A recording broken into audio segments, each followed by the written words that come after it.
Welcome to the Daily News Currents. Today is Wednesday, November 20th, and today we have the man behind the legendary Donkey Kong Country soundtracks. Delhi trudges through another air pollution nightmare with no answers. Magicians mount search for woman behind decades-old deception. How to bridge a political divide, a pastor's answers, do unto others. As Nadal plays his last tourney, Federer sends an emotional note from your fan, Roger. The man behind the legendary Donkey Kong Country soundtracks. David Wise turbocharged the Super Nintendo for scores inspired by Glenn Miller's orchestra, Prokofiev, Duran Duran, and more. The initial hype about Donkey Kong Country, which was released on the Super Nintendo 30 years ago this week, was centered on its impressive 3D-ish graphics, but the game's legacy proved to be its soundtrack. As players led a brawny ape and a cartwheeling monkey through jungles, ancient ruins, and snowscapes, they were treated to a musical smorgasbord of atmospheric tunes. The self-taught British composer David Wise, with valuable contributions from Robin Beanland and Evelyn Fisher, had managed to coax a richer variety of sounds than had ever emanated from a game console. Dave really knew the SNES inside out, so he could push it as hard as he could to make it do things that people hadn't heard before, the video game composer Grant Kirkhope said. At the core of Wise's music through is melody, melody, melody. Wise joined the studio Rare in 1985 and composed for its games, including 7 entries in the Donkey Kong franchise until 2009. He's continued to work in the industry with his latest score accompanying Nicarago, The Magical World.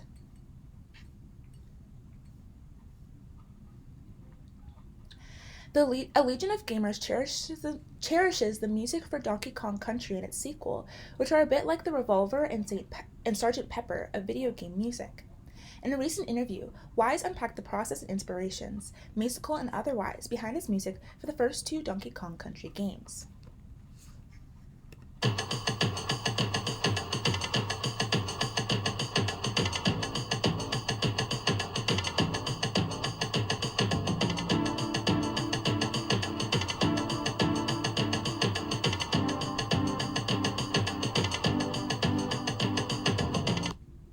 That was DK Island Swing.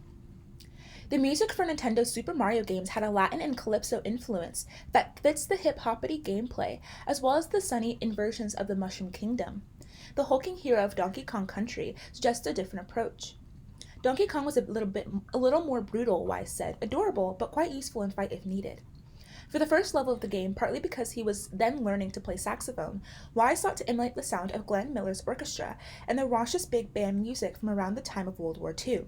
DK Island Swing has the propulsive energy of In the Mood or Benny Goodman's Sing Sing Sing, complete with rollicking drums worthy of Gene Corpora. The Donchi Jazz is sandwiched between 2 sections that fuse tribal rhythms with ancient synth sounds, making it quickly clear that gamers were in for a wide-ranging musical adventure. This is aquatic ambiance.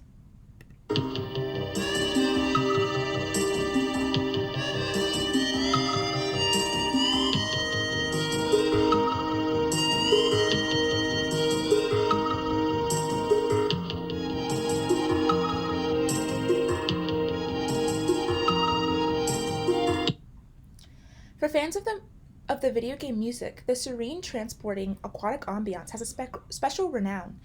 I think a lot of gamers pause the water stage just to zen out, said David Lloyd, the founder of the video game music community OC Remix.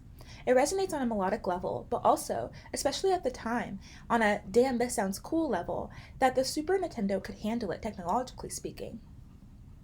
The limitations of the Super Nintendo sound chip pushed Wise towards certain musical effects. Over 5 painstaking weeks, he built the track up with shimmering looping patterns of notes, topping off the layered composition with harp glissandi, reverb-drenched piano, and an aching melody worthy of the late Pink Floyd's guitar solo. Wise was responding musically to the gorgeous lapis lazuli visuals of Donkey Kong Country water levels, but there was an additional inspiration that might explain why the music evoked such deep reservoirs of feeling. It started off as a breakup song. Although no one was really meant to hear them, all of Wise's melodies have lyrics, he said. Aquatic ambiance was inspired by a recently failed relationship, Wise said. As much as I'd wanted the relationship to work, I always felt as though I was drowning. At this point in the game's development, Wise was not officially the composer. He figured that Koji Kondo, Nintendo's go-to composer who worked on Super Mario and Legend of Zelda's games, would take over. But Nintendo's boss, Shigeru Miyamoto, apparently heard DK Island Swing and aquatic ambiance and gave Wise his blessing. "That set up my career," he said. This is Gangplank Galleon.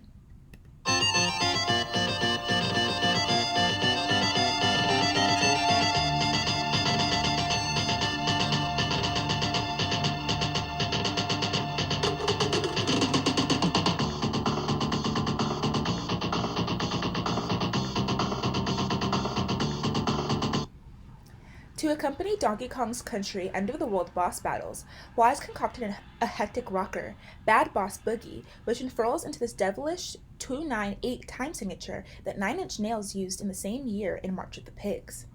By contrast, Gangplank Galleon, which accompanies the game's climactic pirate ship boss fight, begins in a frisky style of an accordion-led sea shanty. Wise had picked up 2 or 3 CDs of sea shanties, along with an album of barrel organ tunes, for inspiration. But the jolly tune gives way to something fiercer and more appropriately epic, a galloping rhythm on the drums, insistent bass, and scorching guitar notes. It's basically a sea shanty meets Iron Maiden, Wise said. If the force of Wise's version was constrained by technology, it provided the blueprint for a plethora of face-melting heavy metal covers. This is K-Rool Returns.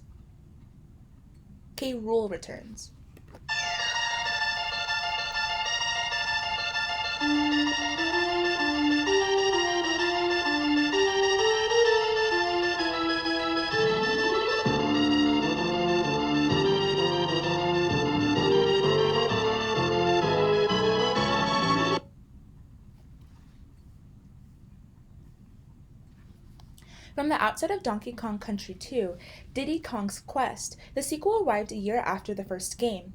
It was obvious the music palette had expanded. The game's title screen is accompanied by swashbuckling orchestral music that nods to, of all the things, the state anthem of the Soviet Union.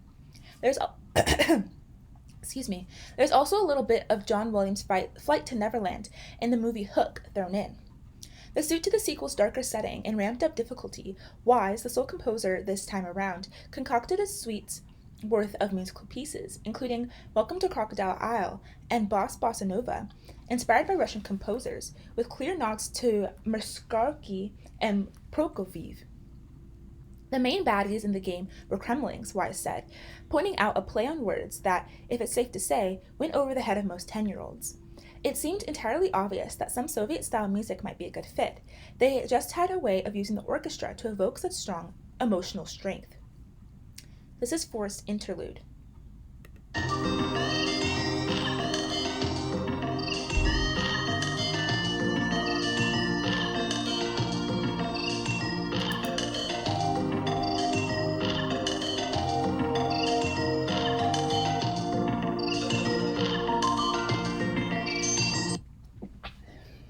The soundtrack for Donkey Kong Country 2 featured a Celtic musical influences, Hans Zimmer-esque action movie bombstat ragtime electric dance music, and Vangelis vibes. A number of pieces showed off Wise's facility with the FM radio-friendly pop rock sound. Hothead Bop had its irresistible bass lick, Money Melancholy was driven by pickaxe percussion, and Bayou Boogie borrowed from the swamp level, the doom-laden opening drum pattern from Phil Collins' In the Air Tonight. There were even a couple bars of monkey hip-hop. One of Wise's most stunning compositions, Forest Interlude, began as an attempt to recreate the hypnotic synthesizer sounds of Duran Duran's Save a Prayer. The resulting lush and exotic soundscape, featuring plaintive pan flute and sprinkled with birdsong, turned out to be perfect for the game's spooktastic forest levels. But the most captivating track was a spiritual sequel to Aquatic Ambiance. Wise said he originally put the song together thinking it would be for another water level. Instead, Stickerbush Symphony, with a strangely melodic new age groove, accompanies a level in which the players navigate a fantastically cruel maze of spiky vines. Now that level is hard, Wise said. This almost calming tune adds a nice juxtaposition to the gameplay. It almost guarantees extensive exposure to the song, creating formative musical memories in the minds of generations of gamers. Delhi trudges through another air pollution nightmare with no answers. The government seems powerless to protect its citizens from this annual crisis, let alone prevent it.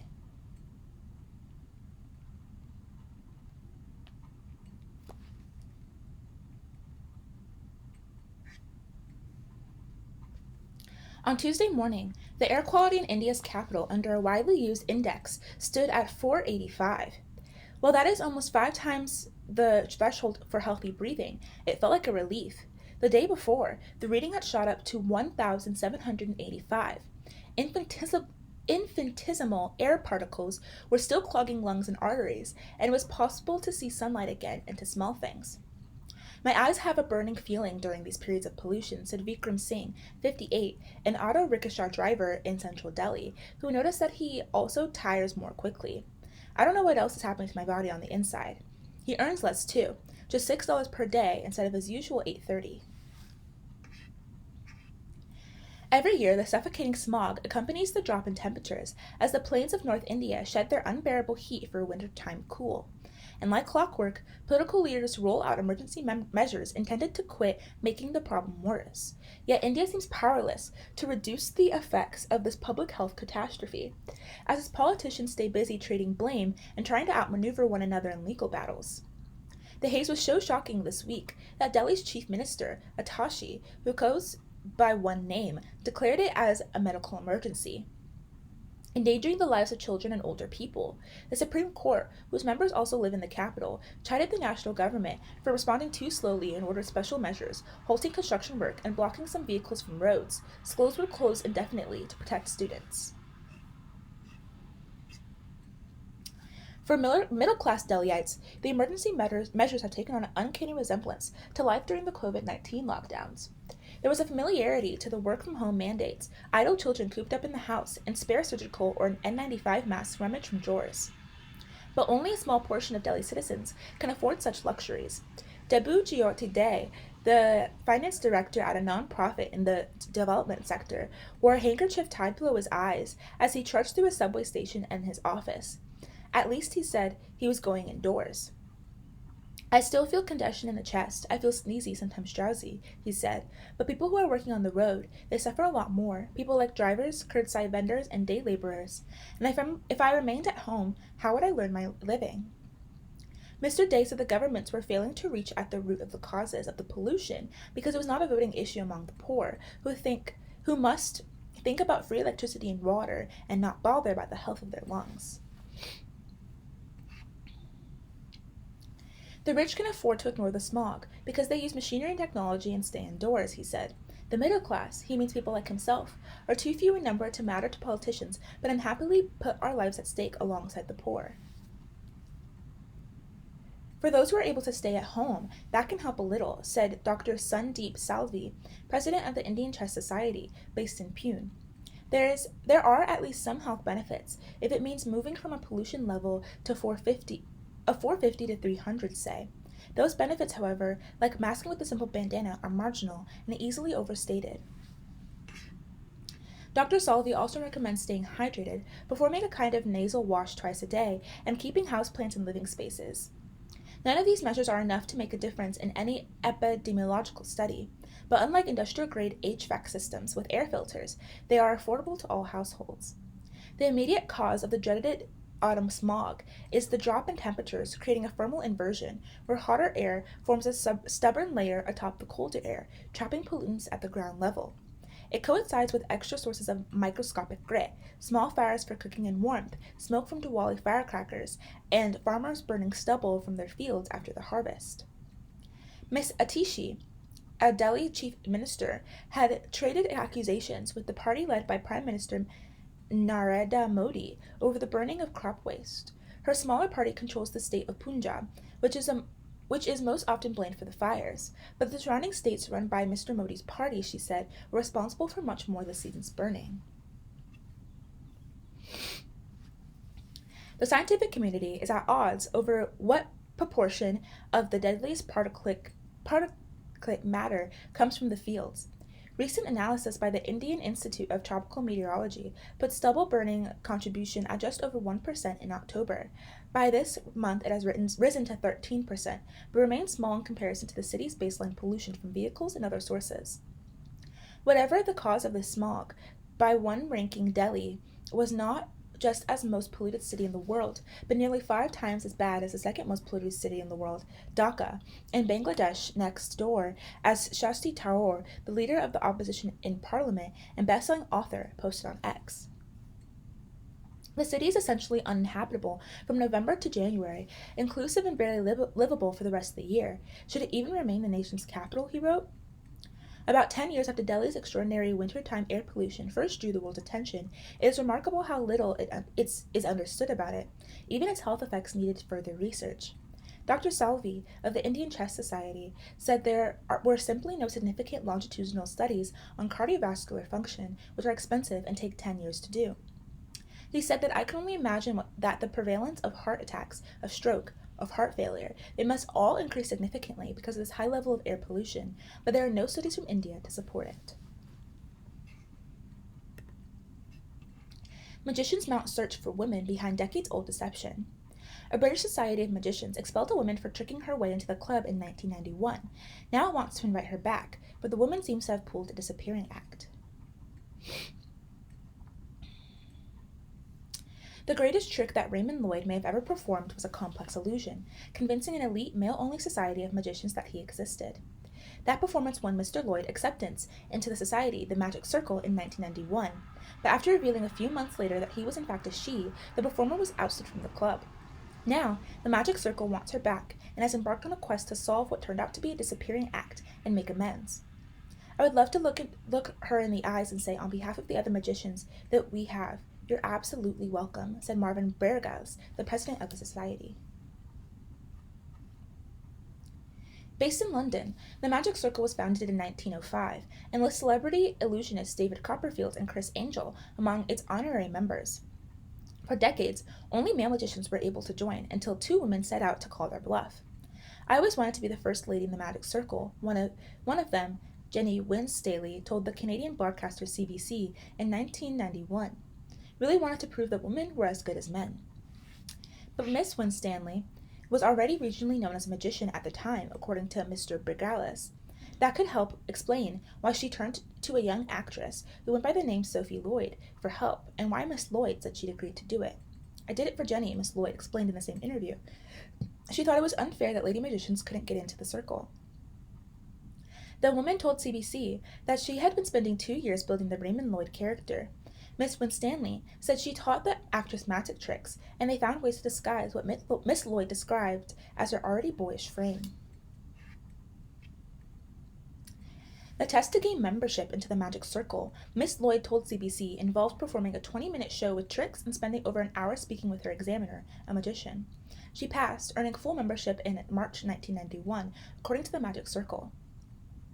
Miss Lloyd kept up the ruse of being Raymond until the Magic Circle started admitting female members in October that year. Then the women went to the press to reveal their trick. The Magic Circle, apparently angered about being hoodwinked, voided the membership of Raymond Lloyd, and the story got swept under the carpet, according to Mr. Bergalis. Stuart Scott said that when he joined the Magic Circle about 20 years ago, he remembered hearing a vague story about a woman trying to sneak into the society. "It was just one of those rumors. I didn't think much of it," Mr. Scott, who worked as a deception consultant, said in an interview. "No one ever substantiated it." Years later, after the coronavirus pandemic, Mr. Scott said he was researching the history of magic in London when he stumbled upon 2 books about the Magic Circle that both briefly referenced the incident. "I thought, there has to be more to it than this," he said, so he started digging, rooting out archival minutes from the Society's meetings and uncovering more about the ruse. Mr. Scott integrated his findings into the tours he gives at the Magic Circle's London's headquarters, according to Laura London, the first woman to serve as chair of the Society. Miss London said when she first caught wind of the story about 2 months ago, she started poring through archives herself in hope of tracking Miss Lloyd down. "I think her story is inspiring, and it's an important one to tell," Miss London said, "that there are brave women out there that do extraordinary things to prove that they can do things in an unjust world, such as, in her case, to do magic as good as the guys." Professional women in magic are still fighting for recognition 3 decades after Miss Lloyd's feat. and only 5% of the Magic Circle, approximately 1,700 current members, are women. The Magic Circle uncovered articles from the late 1990s that reference Miss Lloyd using magic to counteract bullying in schools, but no trace beyond that. Miss Winstanley, her partner in the ruse, died in 2004, so the Magic Circle reached out to Miss Winstanley's son, Nick Allen, but he said he did not know how to contact Miss Lloyd and thought her first name might have actually been Sue. With little to go on, the Magic Circle turned to the media, but numerous articles in Britain have failed to find her. Miss London said that more than anything, she would like to find Miss Lloyd to apologize. It's important for us to find a way to give her a way to give her some closure on it if she wants it, she explained. Whether Miss Lloyd would take up the circle on their offer remains to be seen. To be honest, she said in her CBC interview, I'm not into magic. How do we bridge our political divide? A pastor's answers: do unto others. Campaign long signs rarely bring people together from opposite sides of the political events, but on the lead up to Election Day, some purple-colored ones in this Pittsburgh suburb did just that. The signs are an attempt to transcend the nation's bitter decisions. Instead of touting a candidate, they promoted a value, the Bible's golden rule. Do unto others as you would have them do unto you, the sign reads. Christ United Methodist Church here in Bethel Park distributed the lawn signs as part of what Pastor Chris Morgan calls a movement for kindness, built around a handful of sermons, as well as hundreds of purple's Do Unto Others t-shirts. He said he got the idea from Kansas City Church of the Resurrection, the largest United Methodist church in the country. Morgan, parishioners call him Pastor Chris, said his congregation is pretty evenly divided between Democrats and Republicans. He drafted a sermon series to give his flock some spiritual tools to help them navigate the country's divisions, the November election results, and beyond. He wanted to remind our people that no matter what happened, whether Trump won or Harris won, our job as followers of Christ is to remember that God's bigger than all of this, says Morgan, who is 49. Our call as followers of Christ is to show people kindness and respect and love and humility and compassion no matter what.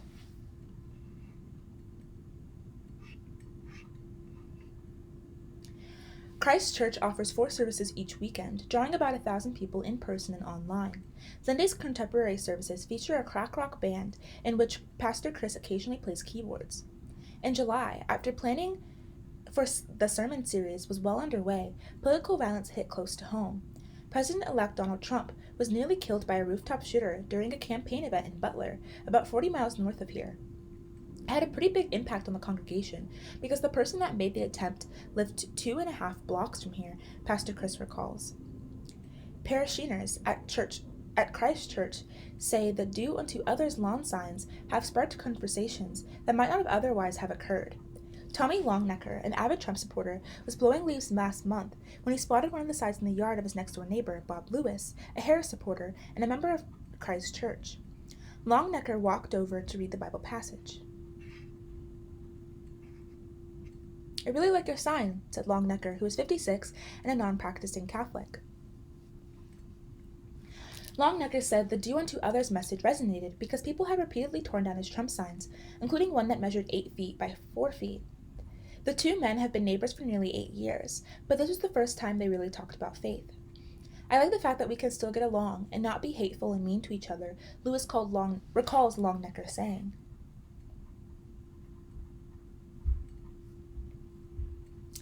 Some parishioners say the Do Unto Others message has helped them manage relationships with people who have different views. I'm engaging with my significant other much differently, said parishioner Patty Goyette. Goyette recalled one sermon where Pastor Chris spoke about becoming stranded on a long bike ride because he hadn't had enough to eat or drink.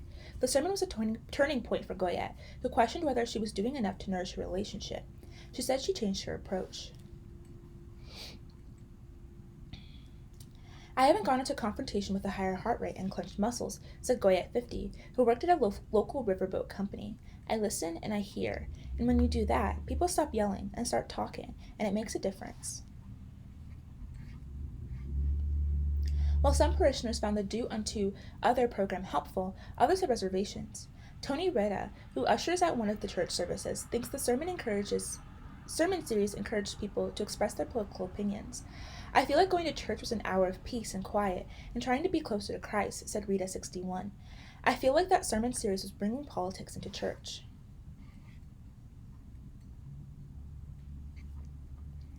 Rita, who works as an insurance broker, says some in the congregation openly criticized Trump, which he found especially disturbing following Trump's near assassination. There's people that are flat out saying, I can't believe they missed, Rita recalled. If Rita thought the sermon series went too far, Stephanie White, a mother of two, thought it didn't go far enough.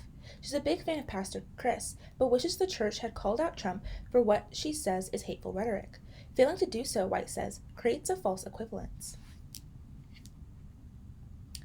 White has no illusions about the Democratic Party's shortcoming, but can we also talk about the terrible things that Trump says?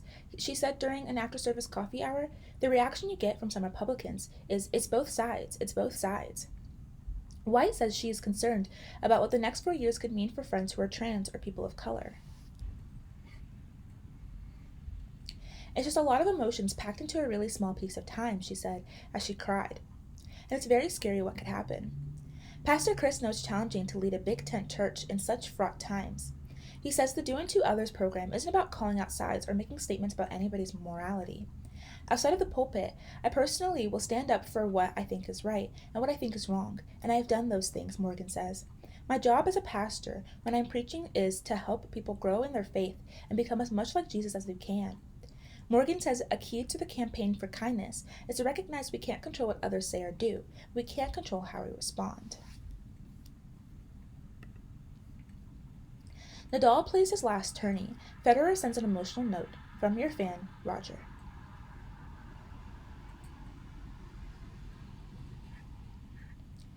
When we face big life moments, it is often the people close to us who put things in perspective.